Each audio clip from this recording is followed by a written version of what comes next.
Hi, this is Phil, and I'm here to tell you all about the Capes and Lunatics Patreon. Get early access to all of our interviews, including the monthly Chichester chats with writer and comic book legend D.G. Chichester, new episodes of classic Capes and Lunatics shows, including The Quantum Zone, This, That, or the Third, and many, many more specials, all completely uncensored. Access starts for $3 a month, full video when you pledge $5 a month. Check out the link in our show notes or go to patreon.com/CapesandLunatics. Hope to see you there. Podcasting, the final frontier. Hope to see you there. Well, I think we lost Knol. Anyway, welcome back, kids. She's a little bit salty. He's a whole lot of petty, and together we make the Salty and Petty Podcast. Duh. And as we threatened last time, this time we're talking Star Trek The Next Generation with Salty and Petty superfan, Mr. Knol Tate. Yeah, the only Capes and Lunatics podcast I listen to. Oh. You mean the Sidekicks podcast? It's all the same shit. Touche, good sir. Why it's even divided is beyond me. He's like, Too much content. Branding. Exactly. Mm-hmm. Well, of course, he comes here for the only show with the socialist rant. Yeah, that's why I want. I'm trying.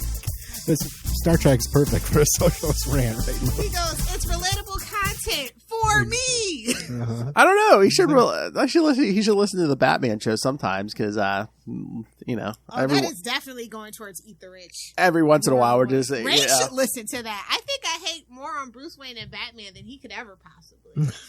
Yeah, it seems like it anymore. Yeah, Batman, my favorite character. Chances never zero. Chances never zero. Mm-hmm. All right. So, yes, we were talking Star Trek The Next Generation because I believe when we were talking Strange New Worlds, Lilith, Knol popped in and said he's a Star Trek fan. So, though I've never watched Strange New Worlds or any of the other Paramount Plus shows. Strange New Worlds. Strange New Worlds is the best of the current stuff. Yeah. Yeah, so I hear. A friend of mine who's got Star Trek tattoos even was like, yeah, don't bother with the rest of it. It's garbage. Yeah, I was really disappointed with He was Picard so and excited for Jake. Picard, and he was just like, after the first season, he's like, don't bother.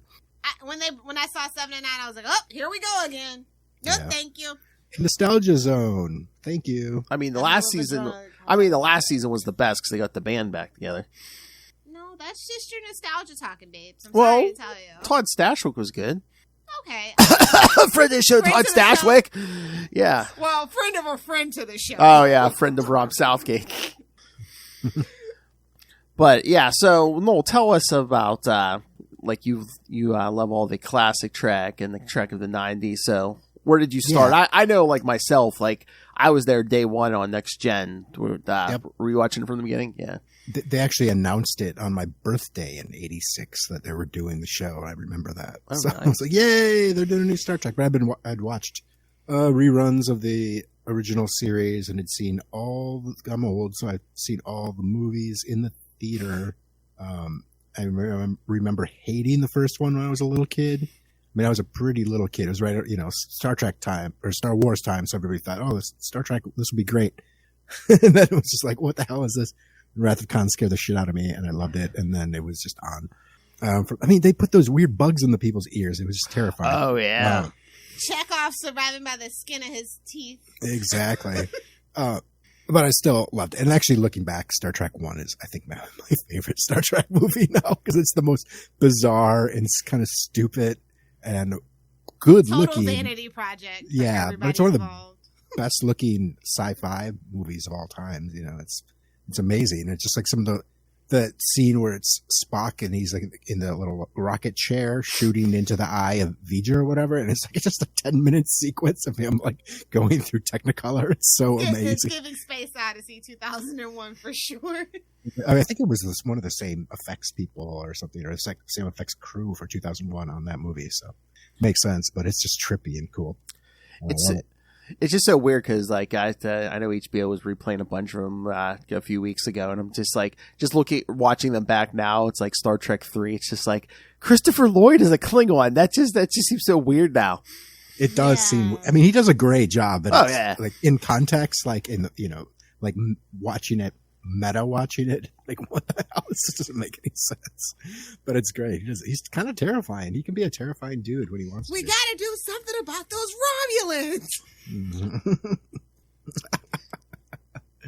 Romulans. Where did you jump on with TNG, Lilith? Ooh, at the end, because I'm not as old as you guys. Right.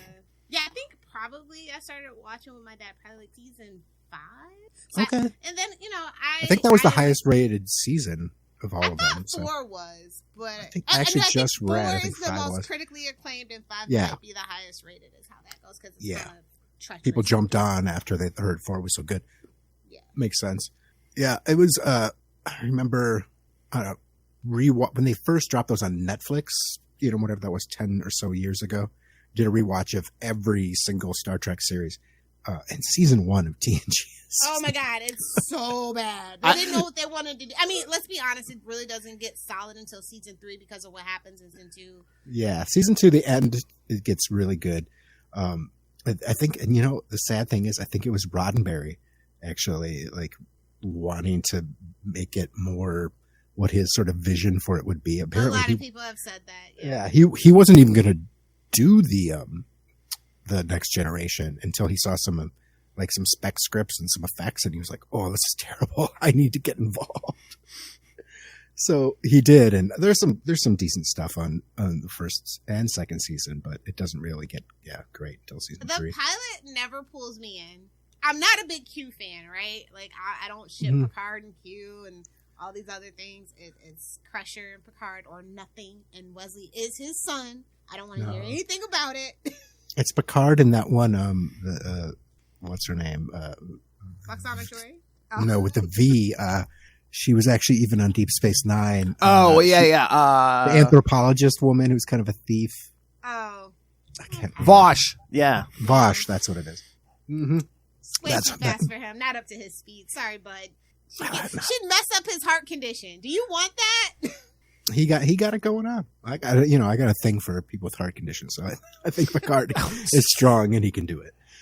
He could keep it going. The dude just went bald early. That means he was too much testosterone.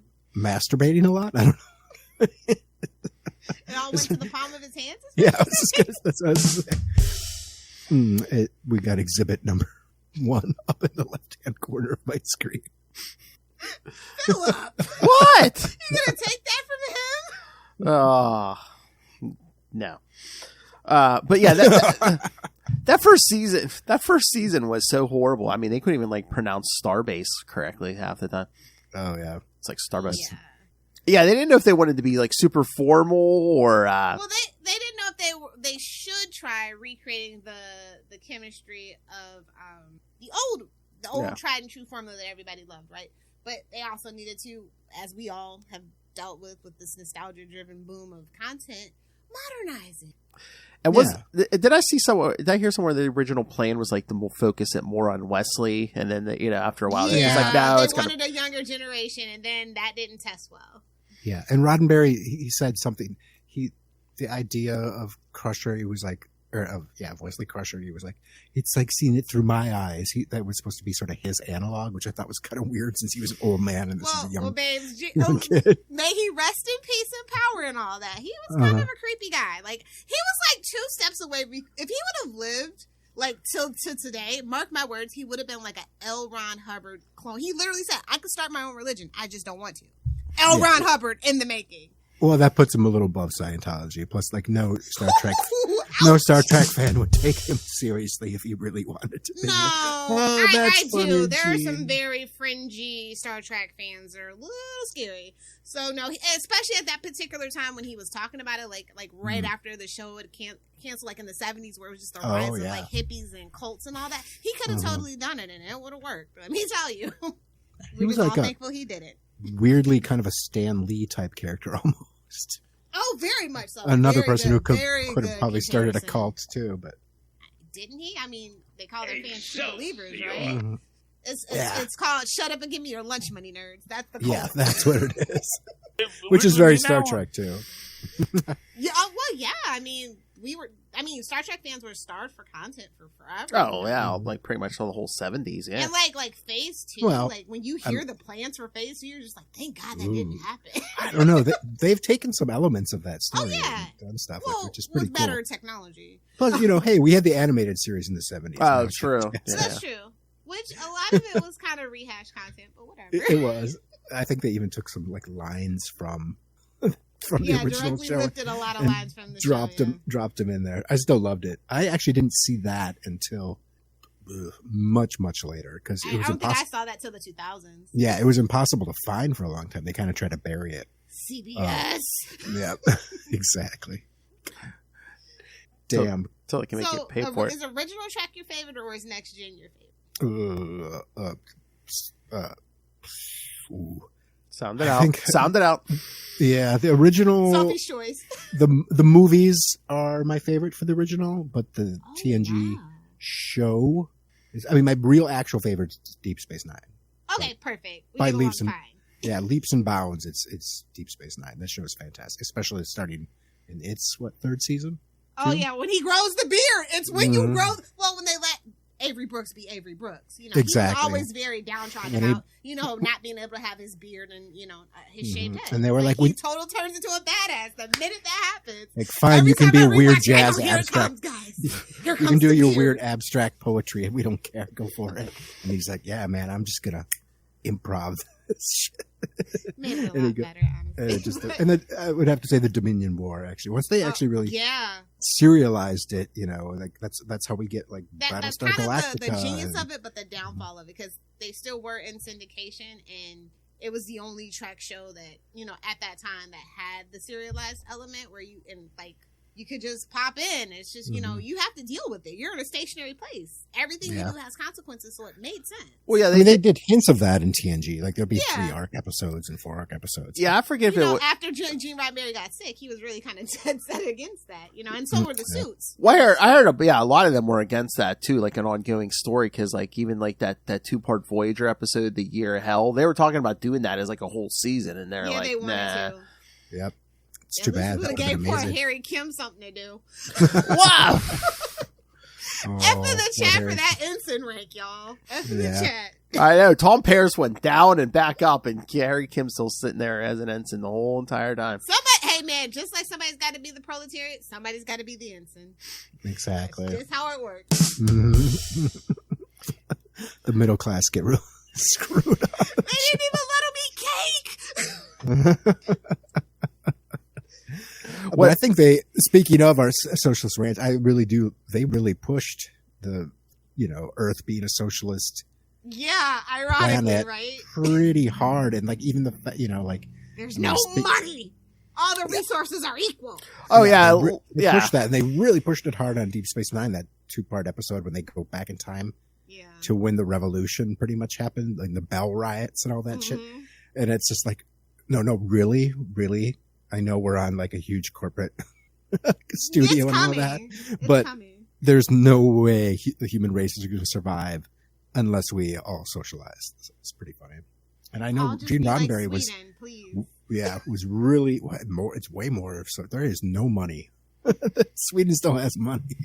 Like the Federation, they have like credits. I don't know exactly how that works.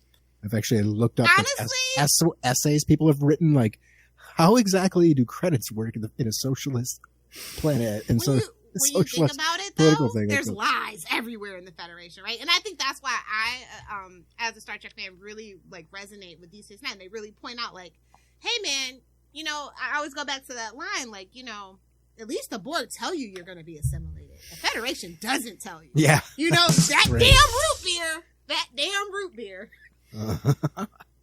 Earl Grey tea hot. As the series go on, they really do get into that outside of Enterprise, of course.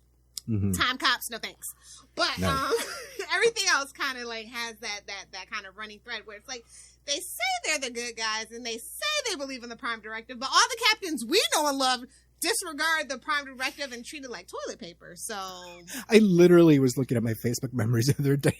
It was after watching something. It was like the Prime Directive is toilet paper. Yes, no, it's so the same true. Exact thing.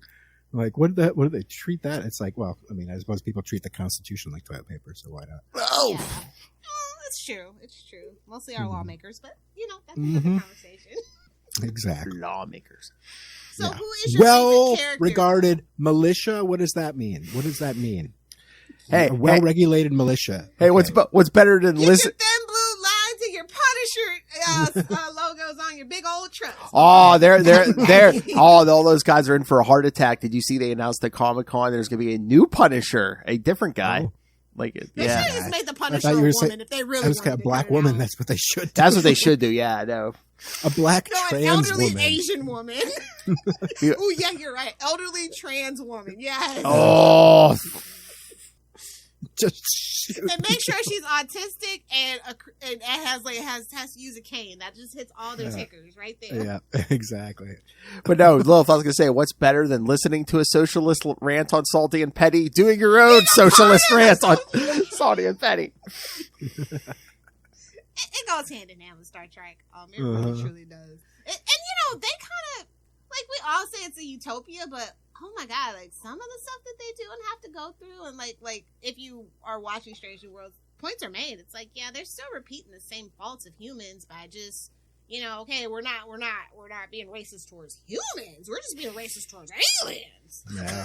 The less humanoid they look, the less likely they're going to join the Federation. Like it.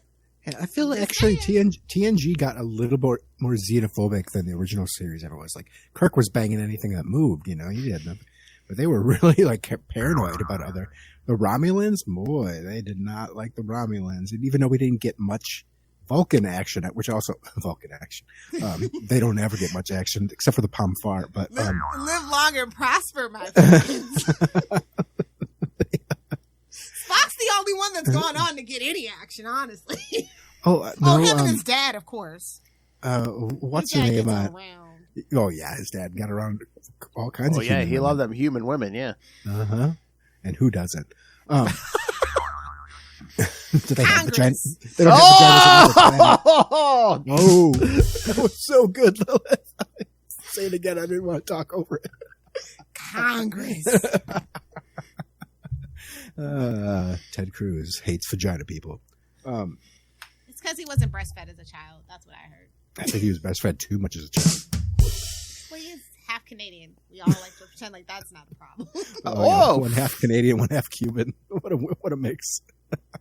His daddy Trudeau doesn't act like this. Why does he act like this? Let's not get into political conspiracies. Okay, well, let's do some regular podcasty shit, like ranking favorite character on TNG proper. Lilith, go. Ooh.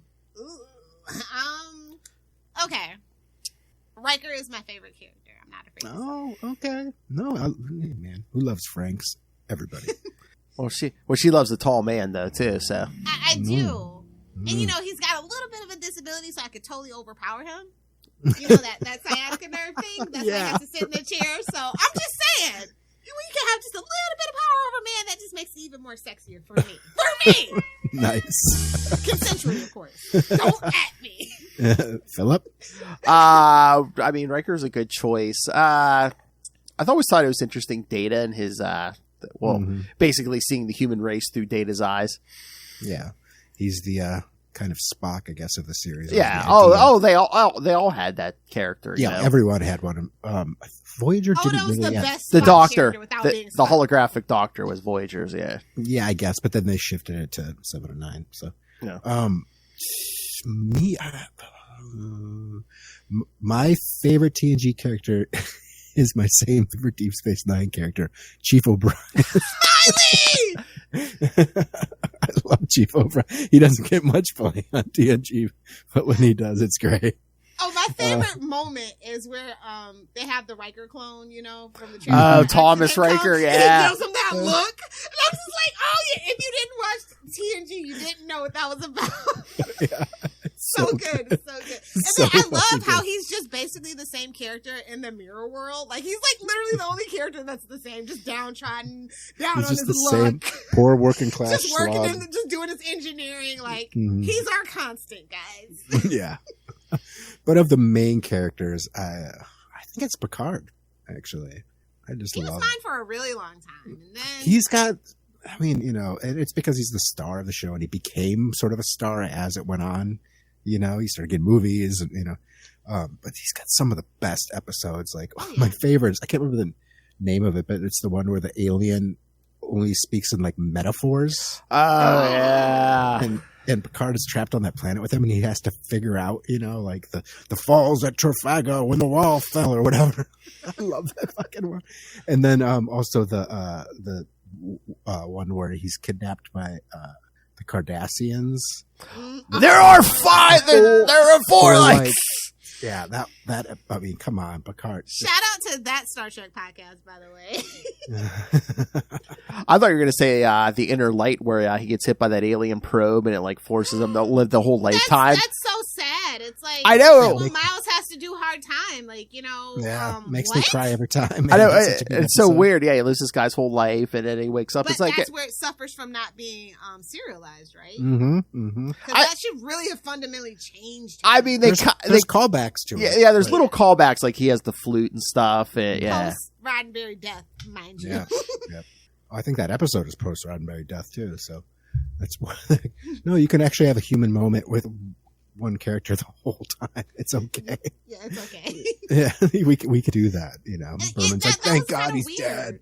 Well, I mean, he set the vision, set the tone, but it's like at some point you do have to like grow and evolve. Like perfect characters are not relatable. Like okay, there's no workplace drama, but there still should be drama. Something to move the action. I mean, because let's be real, up until like season 4, we really weren't getting characters most part for everybody else. No, if they weren't Picard, and they did. They had at least an episode for every character, that a character study that was really good. Like there was more than one good Geordi one, obviously more than one good Data Tasha one. Yar, boy. I mean, Denise Crosby. She just poor thing. If she could have just stuck it out. She got, what was it? Her thing? She was just like real stuck up. She was like, I'm too good for Star Trek. And then later she was like, giving her anything now. I'll give her that. But then, like, because the writers were floundering in the first season for sure. Yeah, it was season 1. Towards the end of season 1, they killed her. So of course, can I come back? Yeah. Well, she wanted to be killed off. She quit the show. Yeah. So like, but then as her, who was it? It's like her clone. No. Her daughter from an alternate. No. Well, okay. So yesterday's Enterprise? Yeah. The timeline gets changed, and the Federation's at war, but then they're like, oh, if the Enterprise they died in this one battle, but they come to the present, she goes back with them. So she actually, from this alternate timeline, comes back to the original past, and then some Romulan like rapes her or something, and you get like a half Romulan daughter. Yeah. You fucking nerd.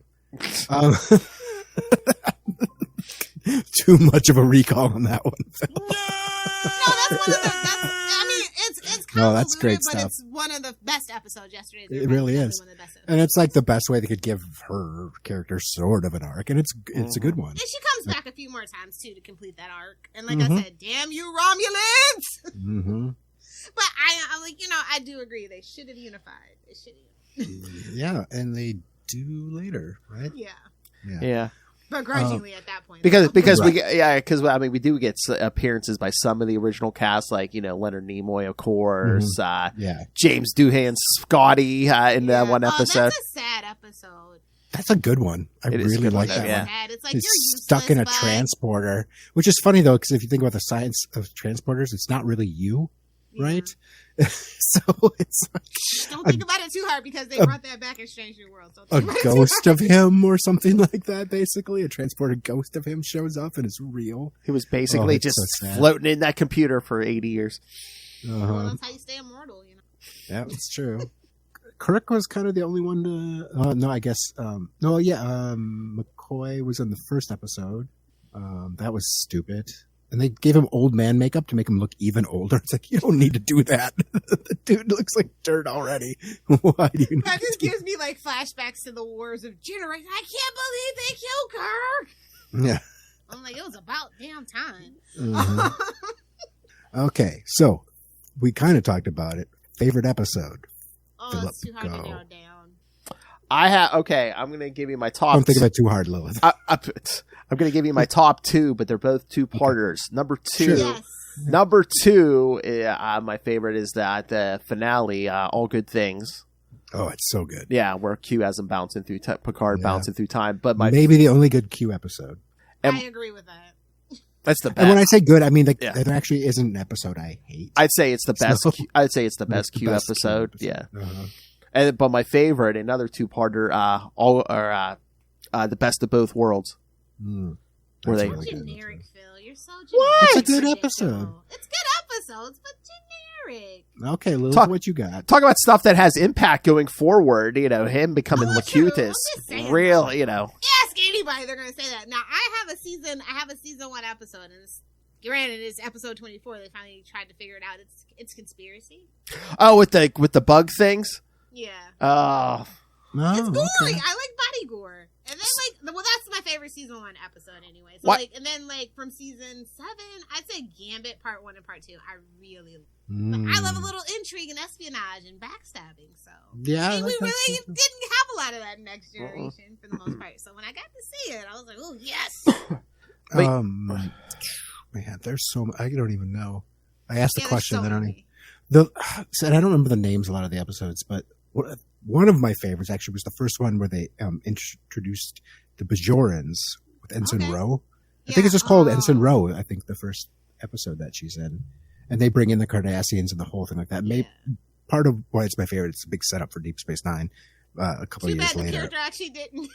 The actress didn't want to be the character anymore. I was just like, how bad was Star Trek where people were just turning down solid work? So dumb. Well, she was supposed to be Nerys, Kira, Yeah, they were like, we want her to be the Kira character, and then they had to rewrite it because she didn't want to be in Star Trek. It's so dumb. But I really love just all of the Cardassian TNG episodes. Pretty awesome. All right, that's so funny you said that because Ensign Ro, that is the title. That's season 5, episode 3. The one before it's season 5, episode 2 is Darmok. Is the one where him and the alien speaking and episode. Okay, well, favorite season. I think maybe I'll say 5. Is that right? I was gonna say everything. All the episodes you mentioned so far. The game is actually really super intriguing and backstabby too, which is in season 5. So. Yeah, I mean, there's just so many hits in season 5. I feel like it is the strongest one. Maybe 4. I don't know. There's a lot of hits on season 4 too. A lot of misses though. A lot of cringe in season 4. Yeah, but like I said, there's not an episode I dislike. There's just some I'm just not the best one. I mean, there's a lot of Geordi episodes that are not great. But. They tried with Geordi, bless his heart, and they finally figured out, hey, the Forge, the friendship, work on it, and boom, they both characters. He is the most cringy with Leah Brahms. Okay. Yeah. Ooh. His love interests were never good. He's trying to bet. We should have just admitted Geordi was asexual and called it a day. No, he wanted to bang everything, including holograms. No. Come on. Yeah, that was machismo. That was compulsory heteronormative behavior. I'm sorry, it just was. It just didn't seem. Geordi is asexual as hell. Yeah, Geordi just seems more of a character. But then again, he's a black man and it's a bunch of white writers, so also that's that whole thing. Even though they are Star Trek writers, they'll come with their own biases and things like that. So I don't know. Tough to say. True indeed. So favorite villain Oh yeah. Well, okay. I was gonna say alien villain introduced in TNG. Oh, Cardassians by far. Yeah. Phil, I'm probably gonna say the Borg. Boo! Yep. What? Come on, the Borg are great. Well, I guess Voyager ruined the Borg. Until the Voyager, up until that point. The Voyager basically just overused them because it's you're in the Delta Quadrant. Who's somebody who what's a big thing that everyone knows that can reach them in the Borg. Yeah, the Borg are pretty great. I'm going to go against what I said though. Introduced. I think I really like this. It's almost a tangent off that. I really like the way they flushed out the Klingons. I think they did a much better. Well, we don't talk about the Klingons. No, well, it's a problem, but canonically, I guess. Yes. But Worf is a pretty great character. He's so much better in Deep Space Nine. But they did a really good job fleshing out the Klingons, giving them he was a cause of the Civil War. How could you not love Worf, right? Yeah.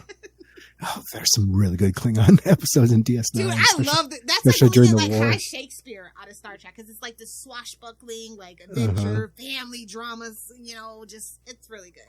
I do love the Klingons. Yeah, was it? Yeah, it was a TNG episode, wasn't it? When Worf comes back from the Batleth competition, and like time is all gotten. Yes, it's season 7. Yeah. That's a great episode. Yeah, What's the name of that one, Phil? Do you remember? It is. Well, I know he's like he flies through something. He starts jumping to like alternate realities and stuff. Yeah, his consciousness pops up in different realities, and there's the one where he's together with Troy, and the one where like Alexander doesn't exist. They tried to put them together. It's like, babe, literally in the character write-up, the original character write-ups, Riker and Troy were always going to be in game. Stop freaking playing with me. Like, anybody that knows Star Trek knows that was a joke. Parallels. That's the name of the episode. Okay. Yeah, right. That's a forgettable episode title, but it is a really cool episode. Yeah. Okay, now least parallel worlds. Get it. Least Brandon favorite. Braga. I just know it was a Brandon Braga episode because he is so on the nose. Yeah, I just know it. Least favorite main character. I'm gonna do a hot take and say Data. Oh! Ooh. Fuck him and fuck his cat. Whoa! Ooh. Whoa! Ooh. You're an android! Be an android! Now is that because of human emotion? That is garbage! Is that because of the show though, or is that because of how terribly they treated him in the movies? No, it's the show. It's the show. I actually like movie Data way more than the show Data. Ugh, I like him much less, personally. Phil? Because he dies. Spoilers. Oh, jeez. Doesn't stay dead, though. Damn you, Picard. Would Wesley Crusher count? Yep. Absolutely. Shut up, Wesley. Also picked the other doctor, too. Shut up, Wesley. That lady, too. Oh, Pulaski.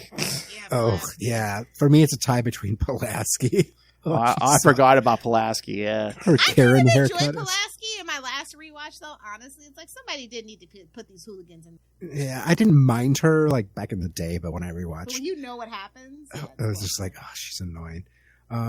It's between her and I'm gonna say Deanna Troi.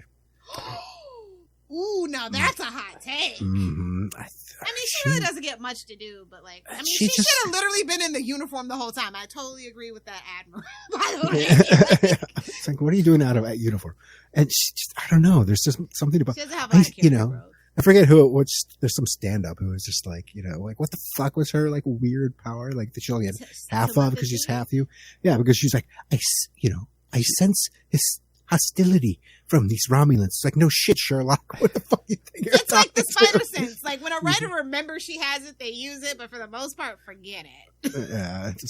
Yeah, I know they wanted to bring Roddenberry's wife into the thing, but her mother is. Oh.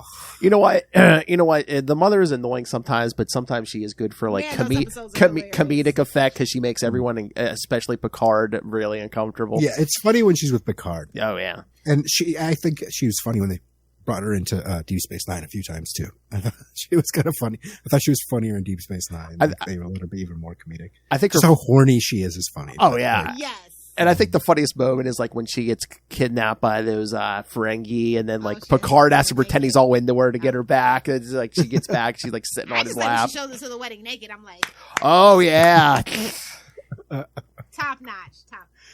Yeah, but Diana, she bugs me. Deanna, her accent bugs me too. What is with that accent? I know it's her real voice, but come on, it sounds like she's faking it. You ever met one of those people whose real accent, you're like, that's not true. That's not how the way you talk. It's just not the way you talk. You know it. Well, I think that's her trying to do an American accent, isn't it? No. Or like the blended, like, it's not even like the transatlantic accent. It's just, I forget what it's called. It's something to that favor to kind of blend everybody's accents. And I'm like, you have a British Frenchman. Just let it go, man. Yeah, just let it go. Yeah. Nobody cares. Well, who knows what Earth will be like 300 years in the future? 400 years? Blown up. What year is season 1 of TNG? Do you guys remember? It's the 24th century, and I forget if it says what year it is. 23. It wouldn't be like 2301. It'd probably be like halfway through the century or something, right? I think. It's 78. It's 78 years after the original. 78 years, yeah. Phil's on the Googs, getting us a number. I see a star date, but I don't know what it translates into in regular. Yeah. I'm sure there's It is 78 years after that. So if anybody knows the last year that Star Trek they were supposed to be in, Yeah, because all I see is episode 1, stardate 41153.7. Just translate that stardate. Yeah, you can probably just enter that. There is a stardate translator, I know for a fact. That's awesome. Just like how there's Klingon translators on Google and all that shit, which is pretty good. I always wanted to be fluent in Klingon. I just don't have the patience. I'm hardly fluent in English. I don't want to try another language. I tried sign language in high school. I got okay at that. Like Klingon.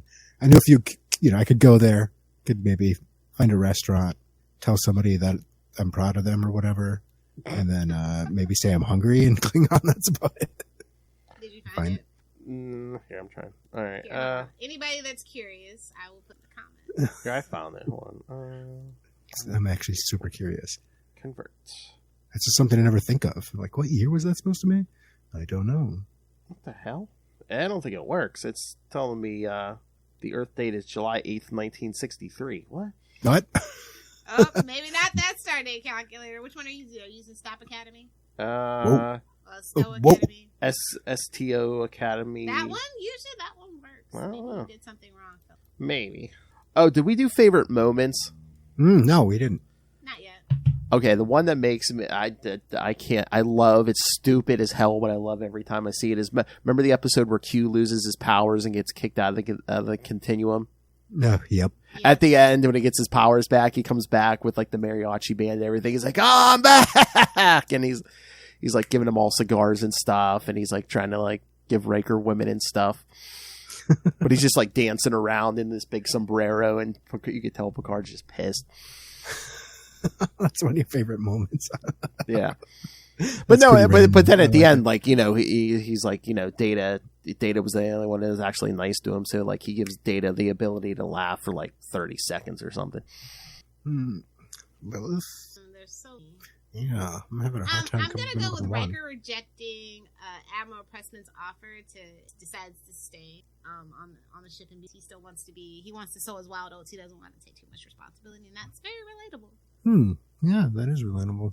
Although it kind of turns into the worst moment for just the sake of Star Trek Enterprise, because literally, why are we doing an episode we already know the answer to? That pisses me off. Like, I feel so bad for Enterprise.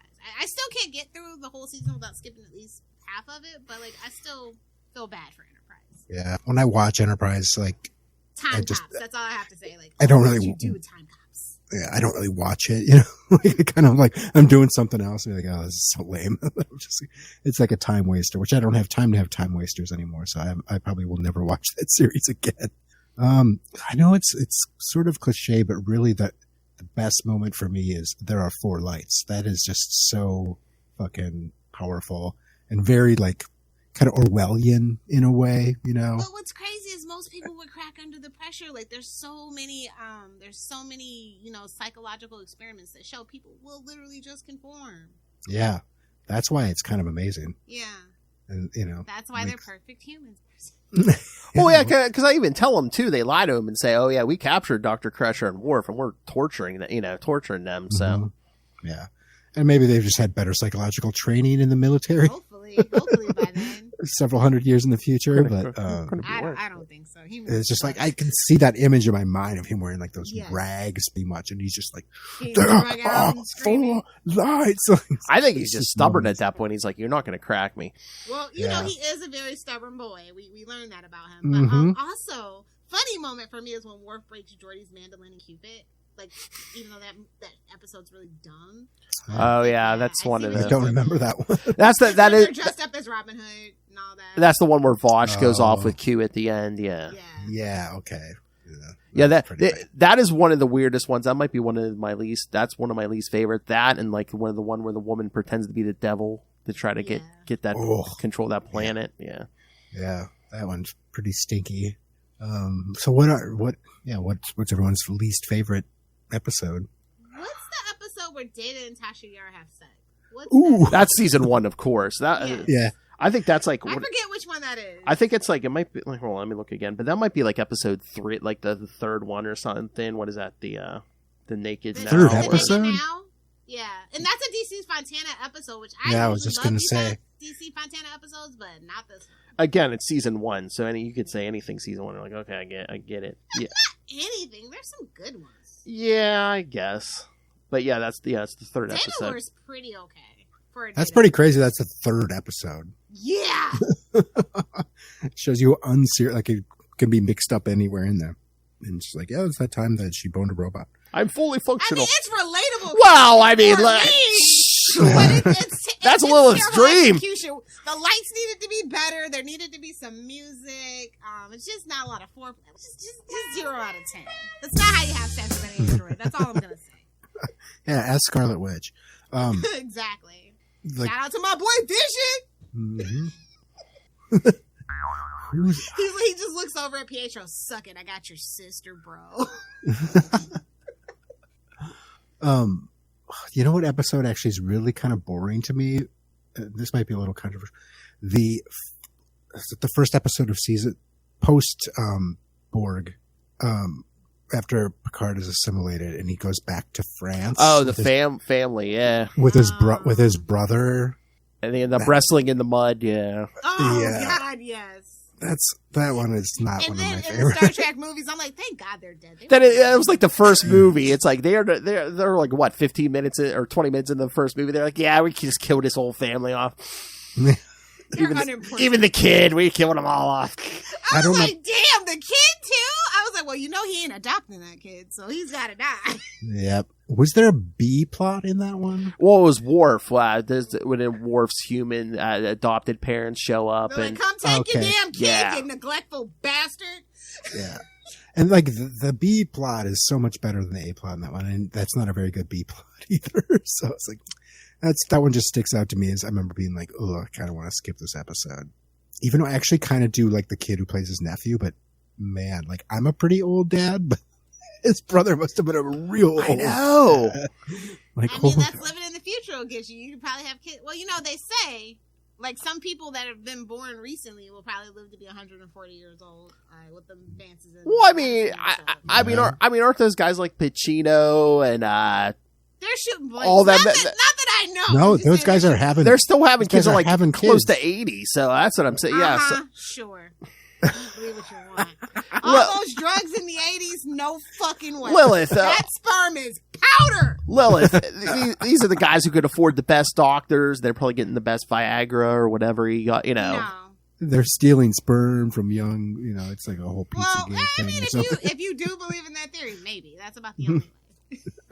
Stealing sperm from young men. Enough with Lilith Hellfire. That's like No, you can keep that. oh, that's right. Call that I don't do Twinkies or toaster strudels. So.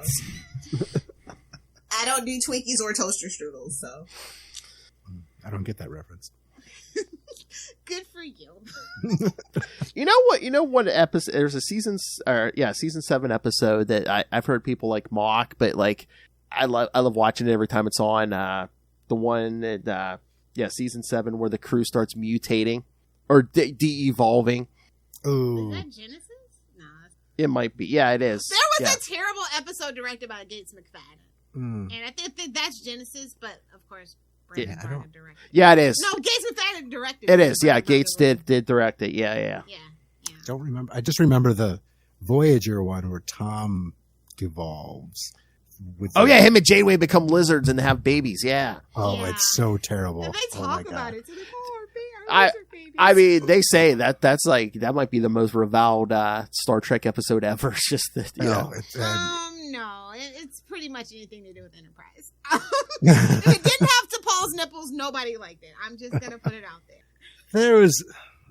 There's a couple episodes of Enterprise I definitely like a lot better than an episode of Voyager. Oh, that's real stinky. Well, okay, here's favorite TNG spinoff. We know mine, obviously. Actually, we know Lilith's too. What's your favorite?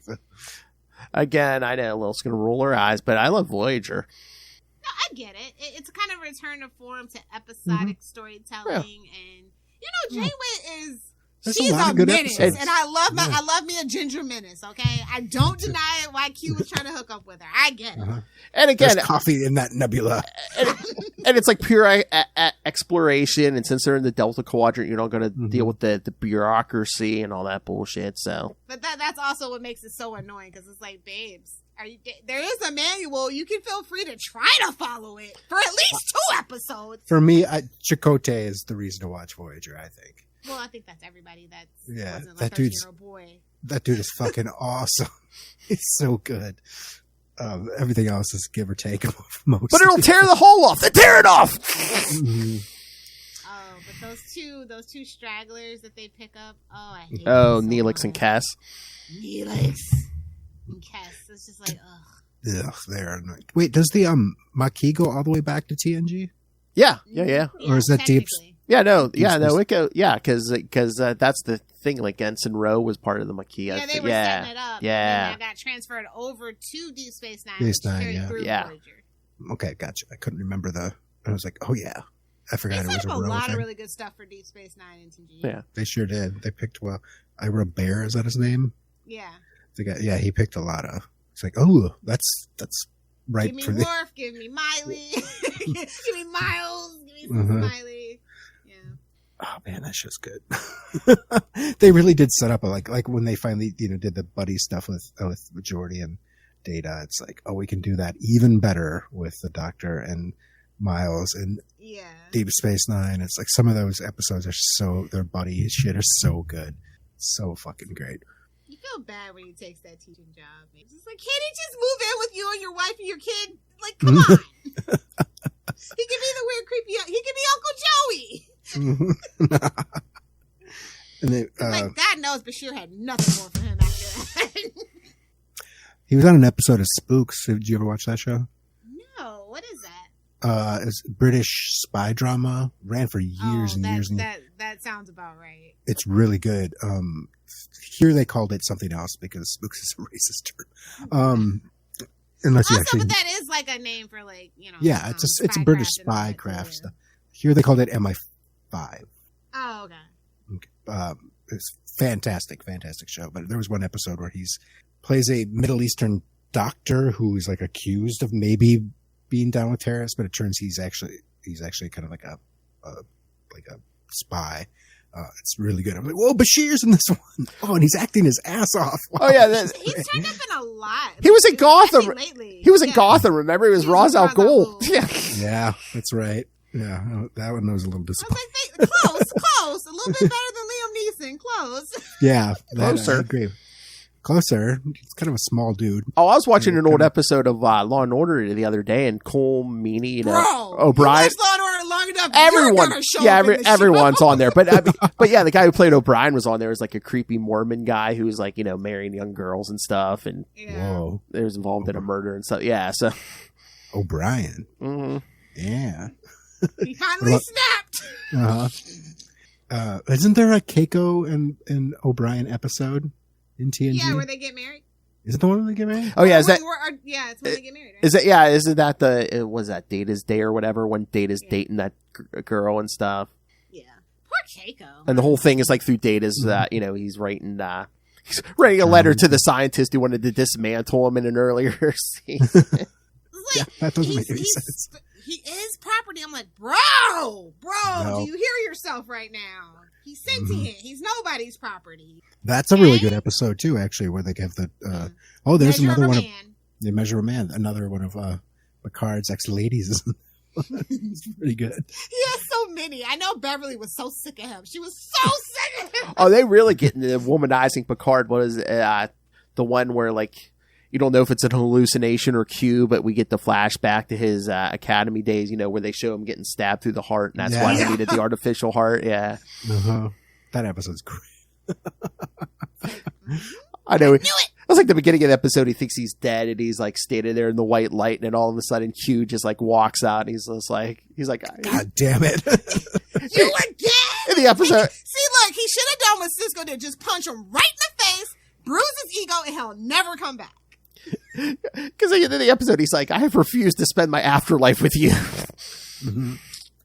I think the best villain that was introduced in TNG that they treated pretty poorly was the Ferengis.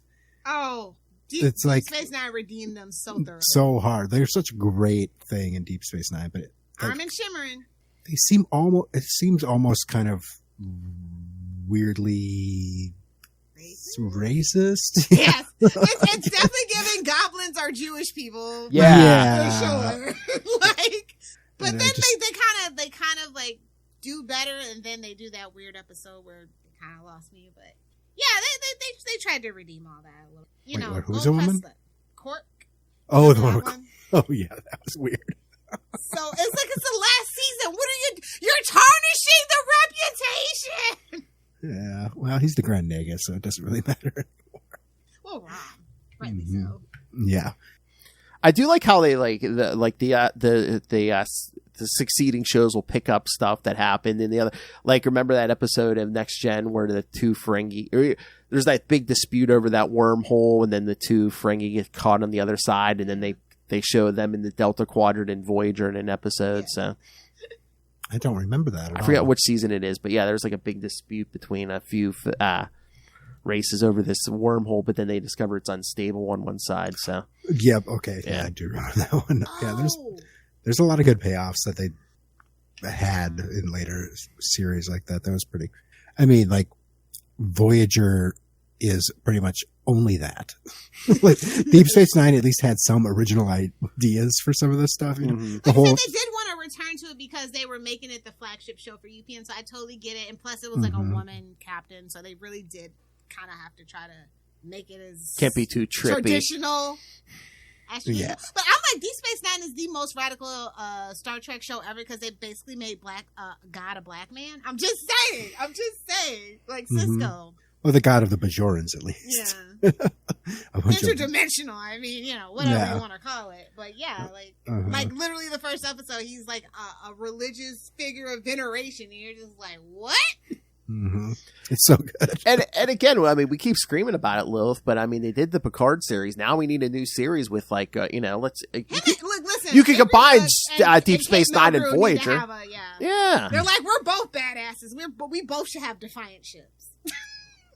I would just love, a series of Cisco coming back, and then it's. Are you guys reading that Star Trek? No. It's so good. It's by Colin, and we had him on before. Oh yeah, Colin Kelly Jack. Yeah. It's really good. What's happening in that?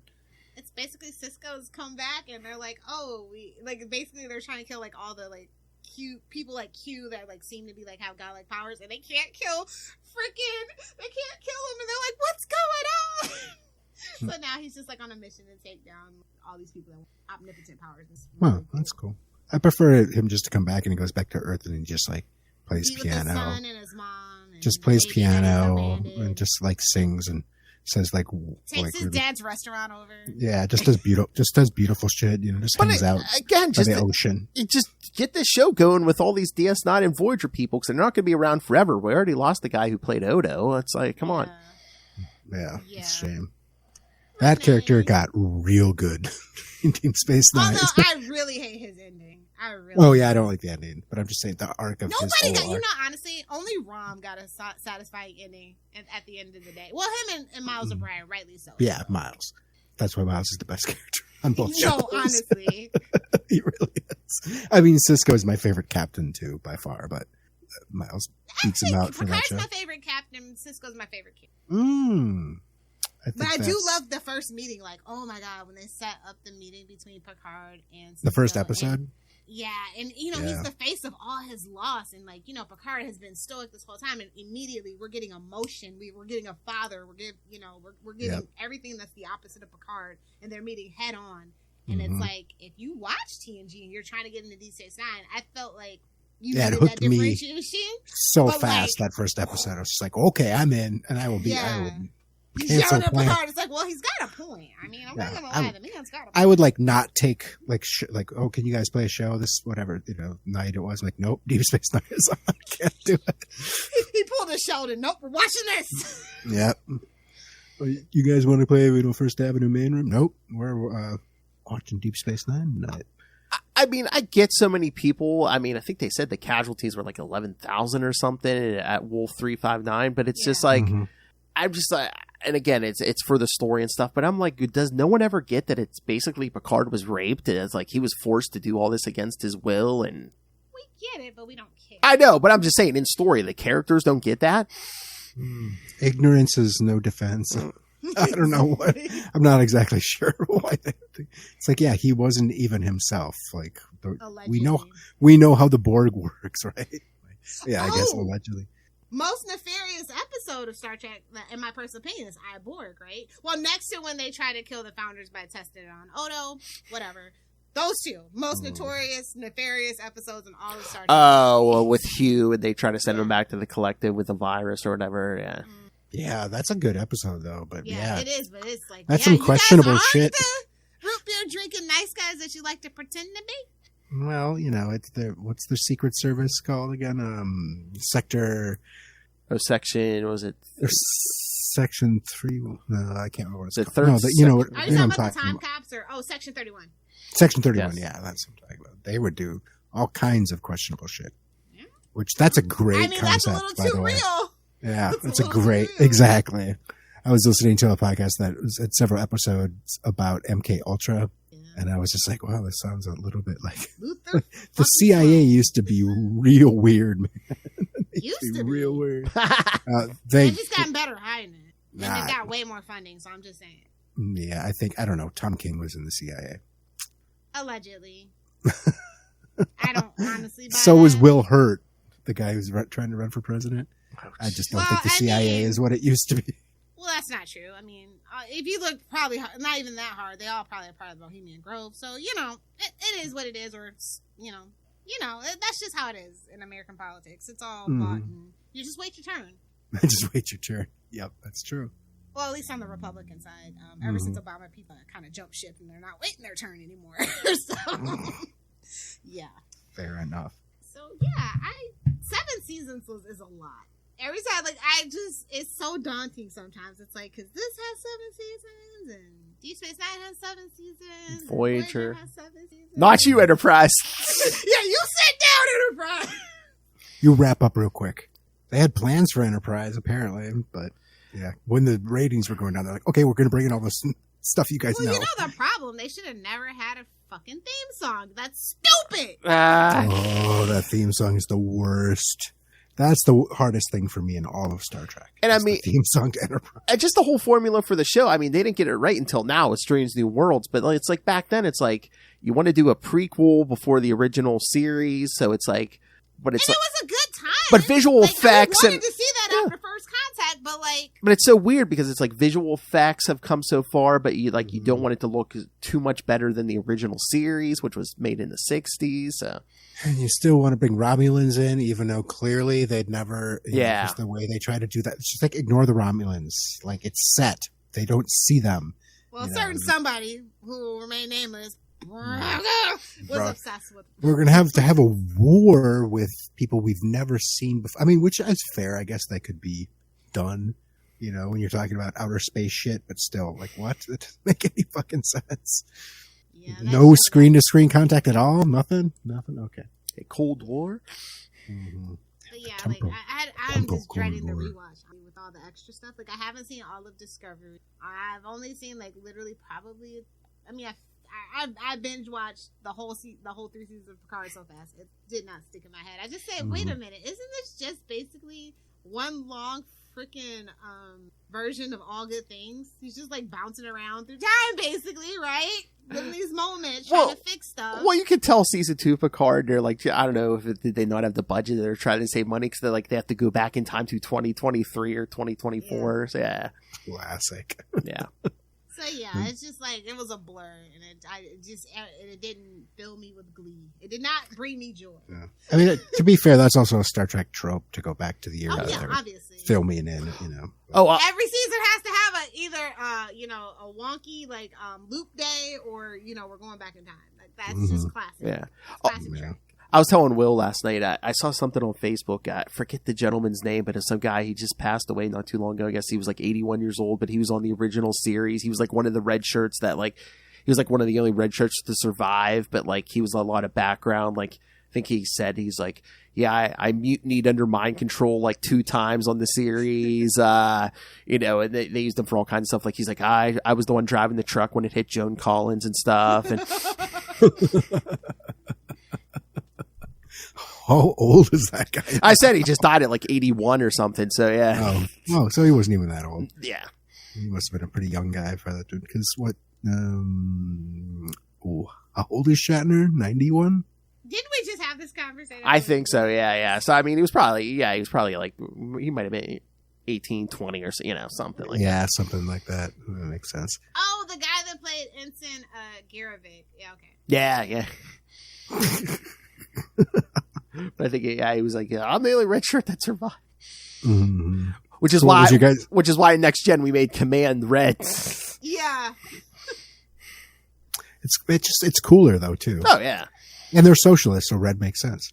Exactly. No, exactly. Who's your favorite cameo in TNG from original series? Nimoy. Oh yeah. Even though, like I say, Spock is played out like now, then I always love a good Spock. Oh yeah, just the way they it was like 2-parter, and he didn't show up till very at the end of part 1. You could tell everyone was waiting for Nimoy to show up. Yeah. He was more gregarious than everybody else too, even though he hated Star Trek the most out of everybody. Yeah.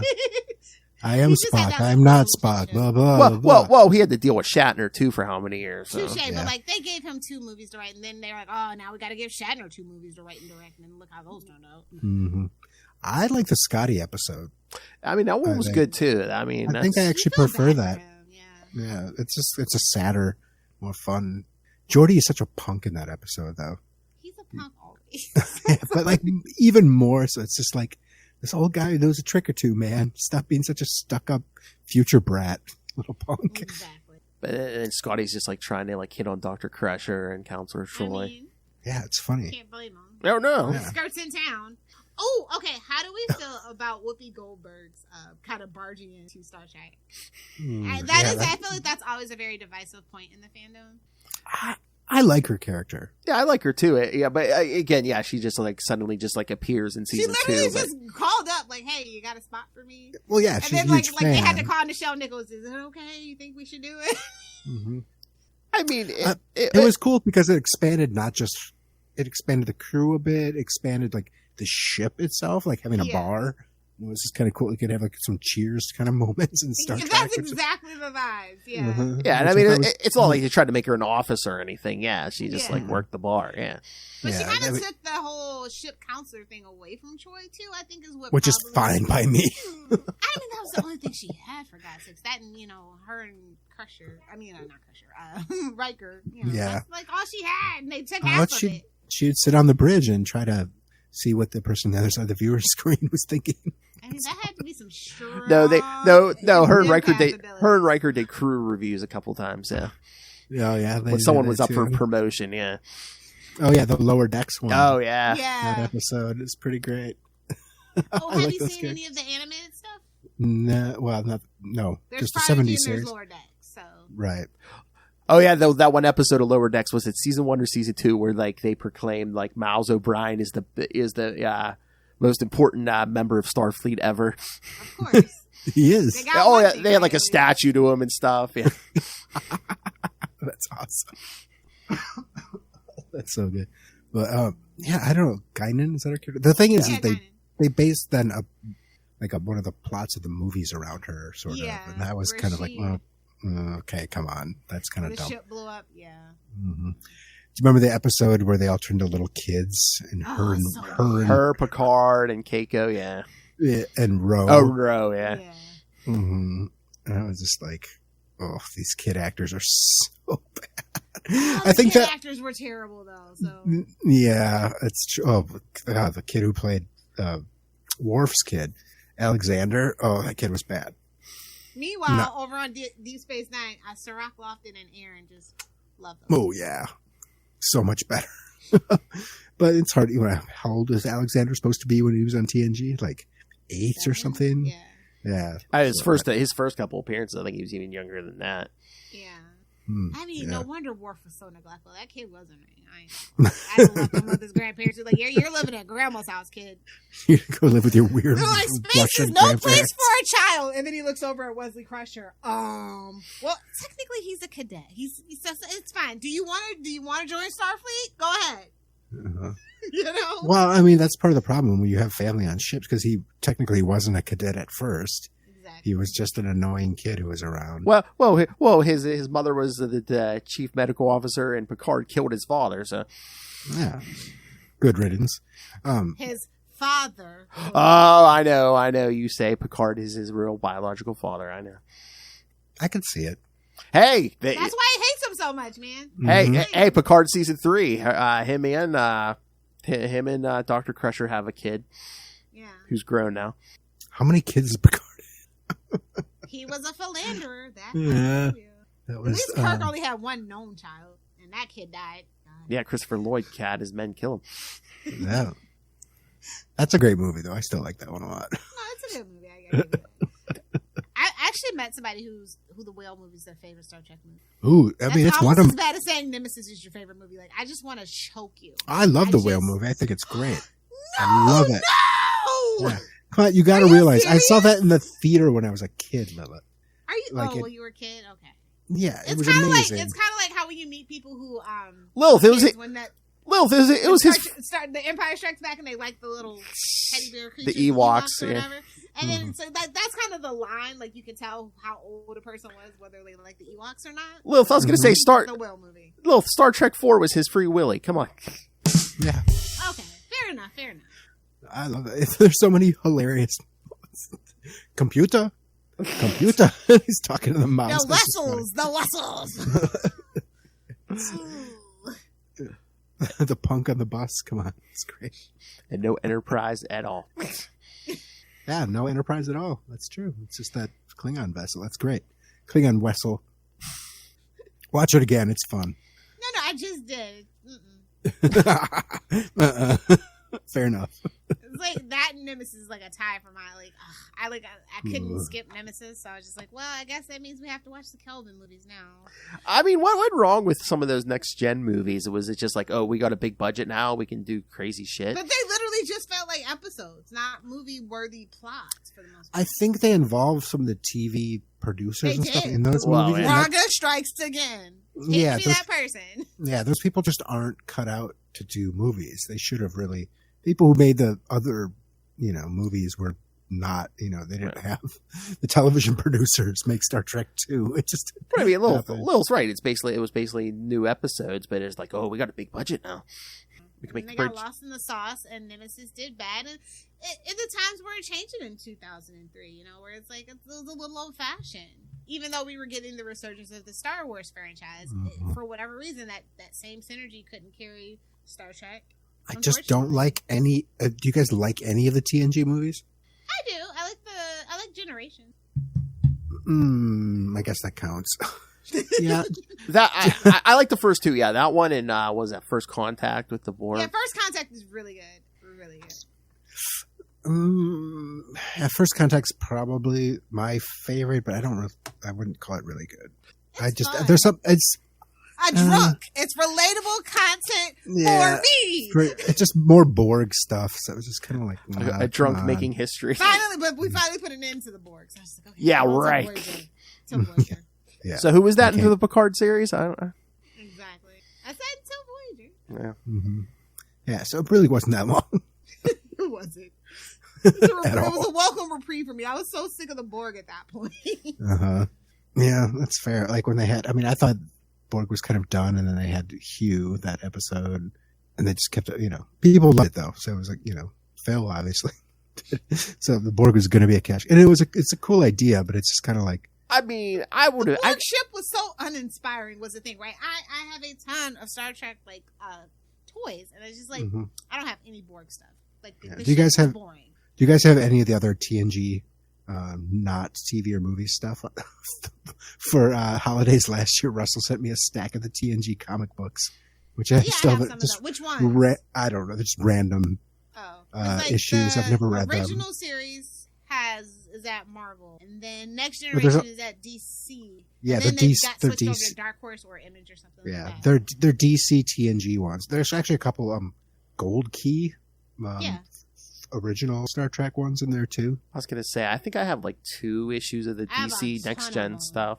Mm-hmm. I think I almost have the whole run, honestly. Yeah, I thought about getting. I was like, these have to be a dime wherever I find them. Maybe I should just start Probably hunting like for $1, them.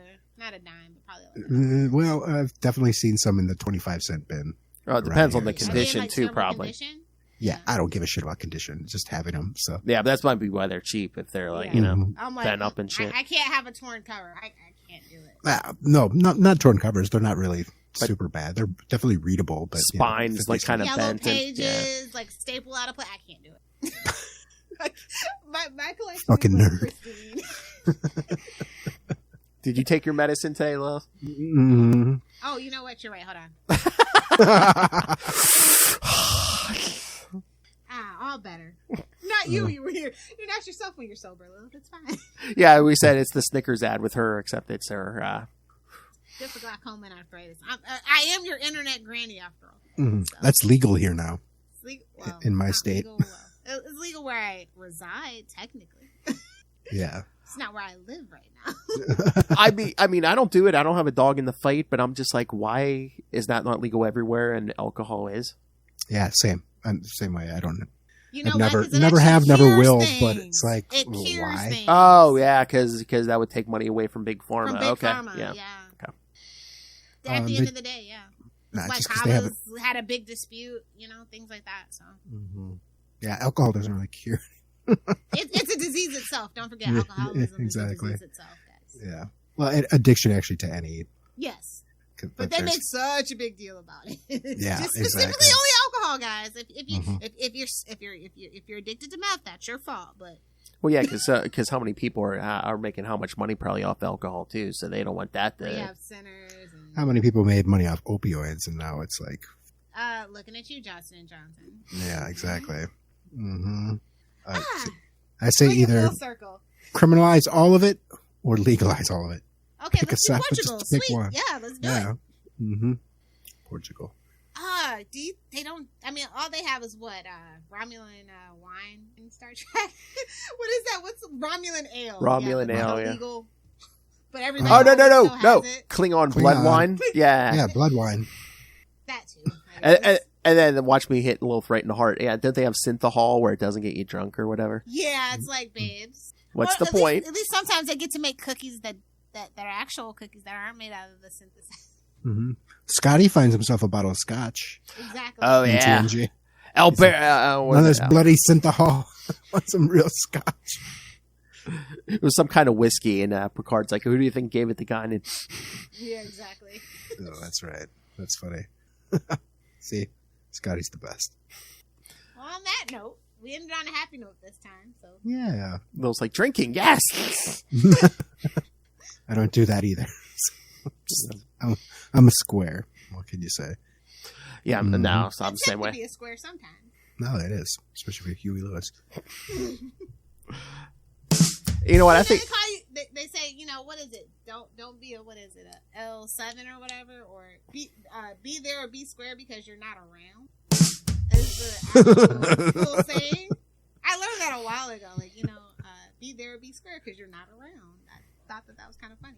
I think like that the 50s lingo when like you get into it, like because there's a lot of secret language giving very much apples, pears, and stairs kind of British slang. Wait. Mm-hmm. Lil, say it one more time.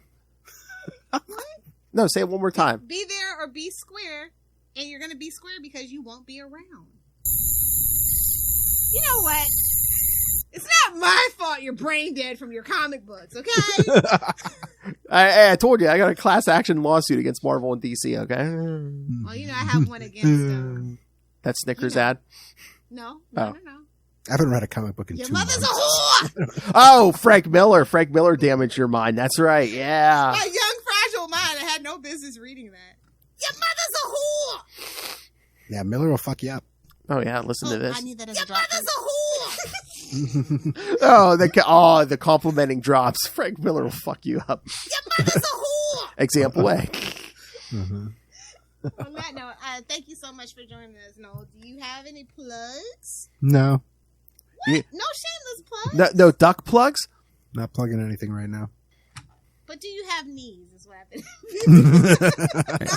Do I not have knees? I might I not saw one. attract I to didn't see you. two, so I don't know. You might have singular. I was gonna say. There we go. He's got knees. Hot dogs. hornies. You know how duck penises work, right? I do. I was going to say, yes, Noel appears Scary. on certain podcasts like Trapped in the World, the Howard the Duck podcast, but he probably edits more than he's on, right? Yeah, I've been editing the Gamma Charge, and it's going good. They just did one on the Return of She-Hulk post John Byrne, the first time leaving. And I will be on the next episode, which could possibly be out by the time this episode's out in podcast land. And, covering some Steve Gerber She-Hulk. So. Nice. Well, yeah, I'm going to be on 2 episodes coming up, too, because we're planning a crossover. 2 crossovers with Marvel Tales. Oh, yeah, that's right. That'll be great. And to be fair, Marvel Tales is the other Capes and Lunatics podcast I listen to. Oh, see, Justin, it's Justin. Doing the Lord's work. Bless him. Yep. We see who his favorites are. That's what I said. Lilith and Justin are almost the same person, so. Yeah, if I was in the guys like that, I would probably be Justin. You're like, if I wasn't the guys anymore, I'd be Justin. If I was into guys who didn't want me back, it would be Justin. If you were president of the Rick Cosnett fan club. Oh, you know, he's good. My favorite biscuit. My favorite Justin is just him posting pictures of biscuits. I know. It's just like this one. Yeah, Justin, that's great. Do another. It's relatable content for me. Exactly. Same person. Mm-hmm. And what's his stories now? He's like sits in the car and does commentary. Oh yeah, that's so funny. I know. He sends Russell and I out pretty much every day. Him doing that old Wheezy Man's voice, singing a song. It's just so. It so like kills me. I can't even stand it. Oh man, I still got that video. Got to cut up of him. Get some drops. He was doing an unboxing of like comics and stuff, and he was like completely drunk. That old clip, you still haven't gotten around to that, Phil. Come on, get off your ass and do something. Oh, I'm sorry. I'll do doing all the editing and social media and on most of the shows. I'm sorry, Lilith. It's not enough. It's not enough, Phil. Do more. Now you know why I'm not married. Russell did cut up that. Don't end. All right. So, okay, guys. So thank you, Noel, for joining us. Thank you for having me. Love talking Star Next time Trek. we talk about propaganda, you should join. Yeah, I was going to say, I think we just need to have an episode in the future where Noel just gets to come on and rant about whatever he wants. Yeah, we should just have a random bullshit episode. Oh, if we do a rant episode, we have to have Justin here too. Of course. Yeah. The 4 of us. You're going to have like a bowl or like a spin the wheel with King, the topic. And King Rant Pants. Yes, I love that. Yes, to just throw a bunch of topics in a bowl. You'll pull one and then just spin to a name and be like, okay, Noel, here's your topic. I love that idea. Yes. That's great. It's just off the top of your head. Just rant about something. Send in your topics for the next rant off. On Salty and Petty. Yeah. And it doesn't even, just your thoughts on like whatever the thing is. Because what if it's something you enjoy? Like, I have nothing to rant about this, but I could talk about it for 20 minutes. Yeah, but we need King Rampants here to do that too. So yeah, that's true. All right, so yes, plugs and wrap up the show, Phil. All right, so so send in those topics that you would like these guys to rant about to us to saltyandpetty69 at gmail.com because Lilith's here. saltyandpetty69 at gmail.com. Or call the voicemail 614-382-2737. That's 614-382. You could say, hey,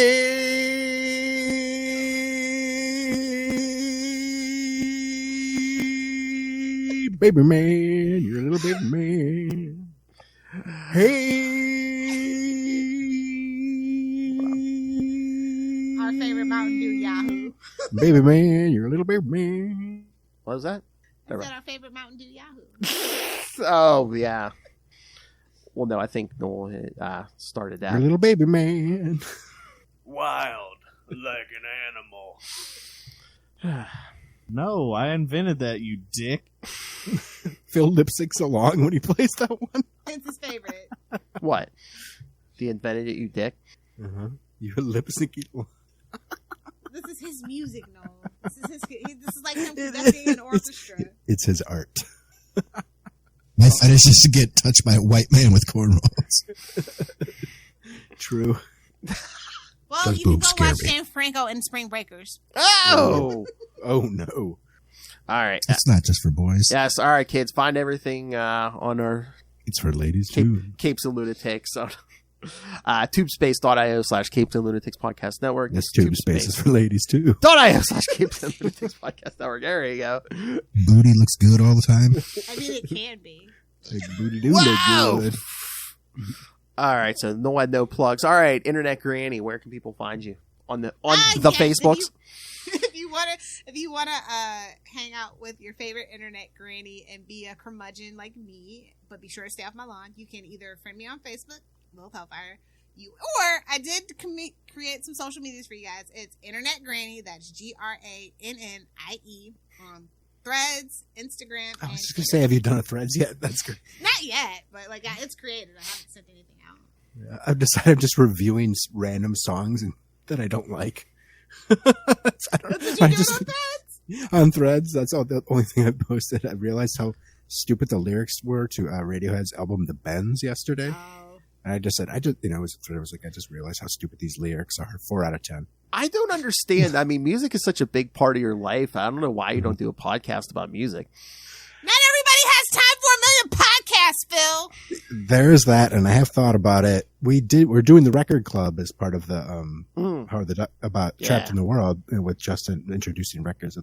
But yeah, music is it's almost too big. You know what I mean? When it's like your whole narrow life. It down, and you can do like our friend Jesse Jassy just does Bruce Springsteen. Yeah, I couldn't do that. Well, sometimes he'll talk about other artists too. Yeah, but, that's the gist. But I love the story where like Rob Southgate didn't think he was going to get past like 10 episodes with that, and meanwhile Jesse's done over 1,000 episodes. Dude, there's a lot to talk about with the boss. Oh yeah, sure. Such a great podcast. Yeah, that's dedication. That is maybe dedication. I should start that's my sign to start my Backstreet Boys podcast. Do it. I tried to get that other boy band person on with you, but she won't. She says she doesn't like her voice. So I'm like, oh yeah, my person won't be on the podcast with me either. We tried to get her on Trapped. I was like, just read this one comic; it'll be hilarious. Come on. She's like, no, fuck you. Not happening. Like, I don't want to hear my voice. Like, she has a great voice. I'm like, okay, whatever. I only got like her to do drops like once, and that was it. And it's just like never. He's like, hey, just read this. He was recording the phone. Face it, Tigers, you've hit the jackpot. Oh, that's pretty great. Though you can actually just delete every single drop except for Justin's.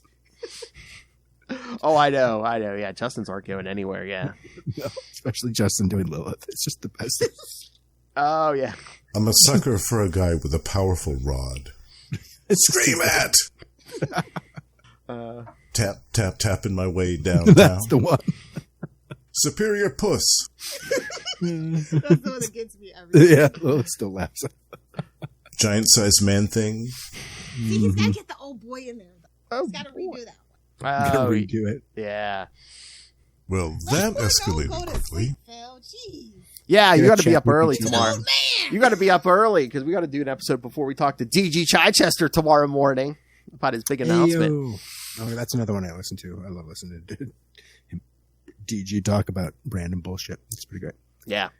Oh yeah, we're gonna do it live tomorrow, and it's going up soon because he's appearing at a con next weekend. So I thought you said he was terminally ill or something. No. Don't do that to me. Yeah. And then they just announced today he's doing a new Daredevil miniseries for Marvel coming in a few months. Yeah. Nice. It only took us how many episodes of Chichester Chats to manifest? What for Marvel to hear that and say, that's a good idea. Let's not credit them and let's do that.